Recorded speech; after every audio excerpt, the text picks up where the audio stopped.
How's it going, everyone? This is EK1 Gaming here. I hope you all had an amazing Christmas. We are back today with another Division 2 video to get your thoughts on a specific subject.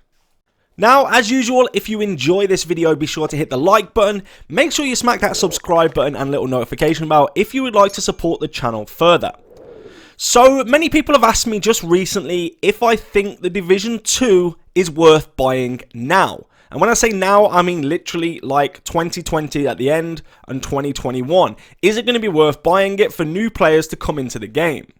So in this video, we'll take a look at what I think, what my answer is to should I buy it. And before I do give my answer, I'm really interested in figuring out what you think about your answer. Like, what would you say to somebody that asks you a simple question: should I buy the Division 2 right now? This could be a new player, or this could be a player that's played Division 1, has never had Division 2, but they want to know, what your opinion is. Should I buy it or should I not? Let me know in the comment section what you think, and I'm going to go ahead and tell you my opinion. So, to start with, let's talk about the history of the Division.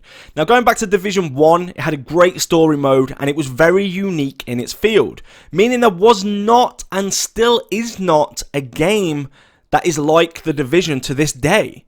The first game really changed gaming for a lot of people, especially me, and it gave PvE players an amazing storyline to follow. Smaller objectives were there, like collecting the phones and recordings, listening to the backstory, as well as having the main story mode as well. And it also gave them a lot of single player content, and when they wanted to go into harder content or content they couldn't quite do on their own, they had the full matchmaking system where they could meet new people and play with other people to help them complete things that they could maybe not do on their own. Now, for PvP players, you had a wide range of options. You had survival PvP, last stand, skirmish, and of course the very popular Dark Zone. Now, this was later to be seen as the end game content, so the Dark Zone was more classed as end game, but many people just went to the DZ and PvP aspect of the game straight off the bat. It was a good place to farm for gear. They'd eventually introduced a gear set that would actually only work in the Dark Zone, which was Banshee. It was rewarding, and many people made friends and enemies within those Dark Zone walls.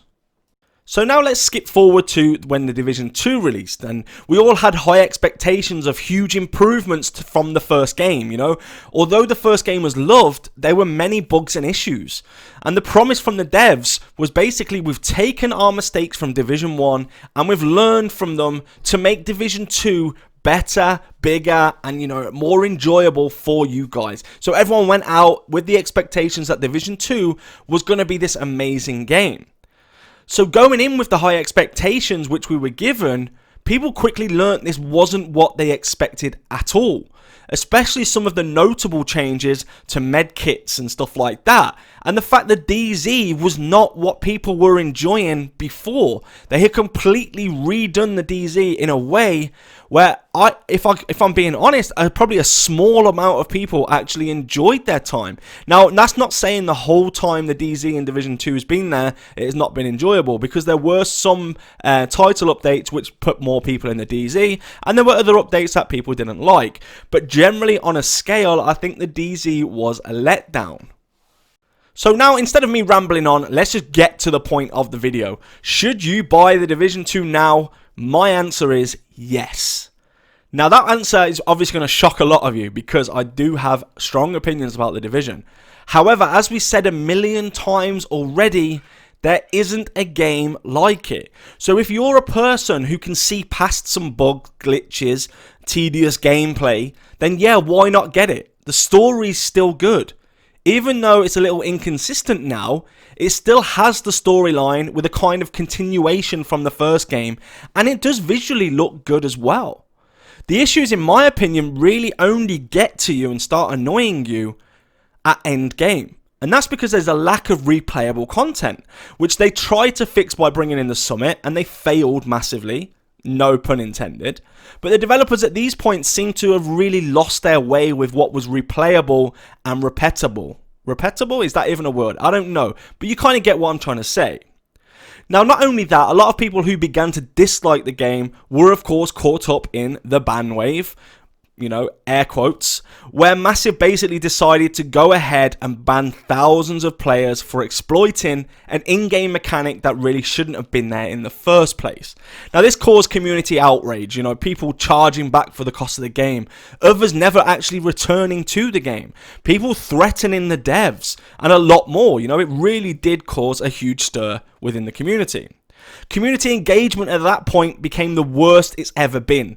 Literally became non-existent.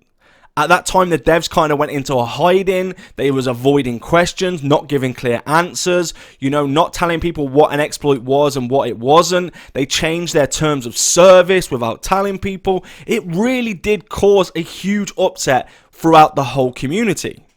So I believe that's why now some people will still say, no, don't buy the game. It's because they were part of the game during all that. Maybe did the exploit, maybe didn't do the exploit. Because remember, there were people banned that didn't actually do it. And they were never kind of reinstated for not doing it. It was just kind of, you got banned, that's tough, you can just deal with it. So basically people that will say, don't go back to it are either at end game for one, or they got caught up in this big thing. Now, going back to the game, many of the updates promised were not what they seemed as well. So just recently they announced Nightmare, which, was an update that would involve Kennedy College. People got all excited about this. Something, which in my opinion, Kennedy College just left to rot away. There was no actual content there for anyone to go there and do after a while, It was kind of just left. So people were excited, thinking it would make us play, bring us some fun, and finally have something to do in the game at end game. But in true UB Massive fashion, guess what? They let us down again. Now they didn't just let us down, they just point blank changed their minds. So instead, they just changed it to a vanity event and saying, that's it. You can just have a vanity event instead. We can't actually do anything. Which, for some people, that was the final straw. They was kind of waiting for some new content, which we all are. I'm still waiting for content now.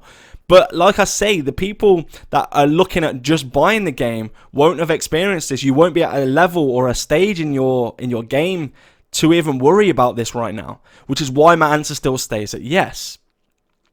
Now, here's where it's getting interesting. So I asked a lot of people if they would buy Division 3 if they released it today.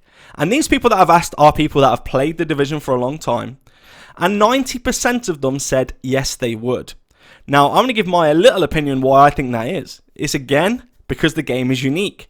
The movement, gameplay, the aspect of the game, the visuals. There's not another game like it. You're going to hear me say this a lot. There isn't another game like it. And also, there is, of course, no other games around right now to take you away from this game. We did a video on this saying why do people return, and one of the reasons was, in my opinion, because every other game that's come out has been buggy anyway. So better the devil you know, you'll stick to the buggy game that you know.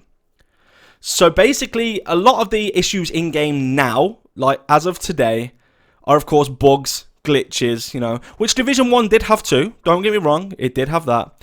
But the big problem is lack of content and a clear lack of ownership from the devs. And when I say ownership, I mean them owning their problem, admitting we were wrong or anything like that. They don't own up to anything. They kind of just bat it off as, no, we're right, you're wrong, which is the wrong way to do it.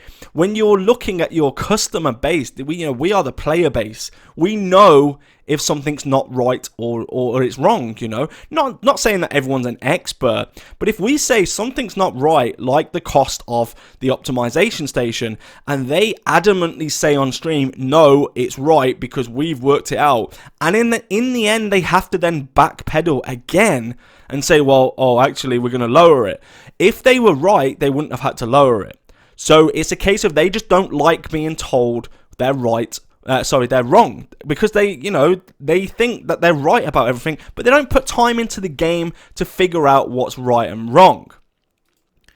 So basically, if you're new to the game or you've played Division 1 and you haven't got Division 2 yet, I would fully recommend buying it. We've been through all the reasons. We've been through what I think of the game.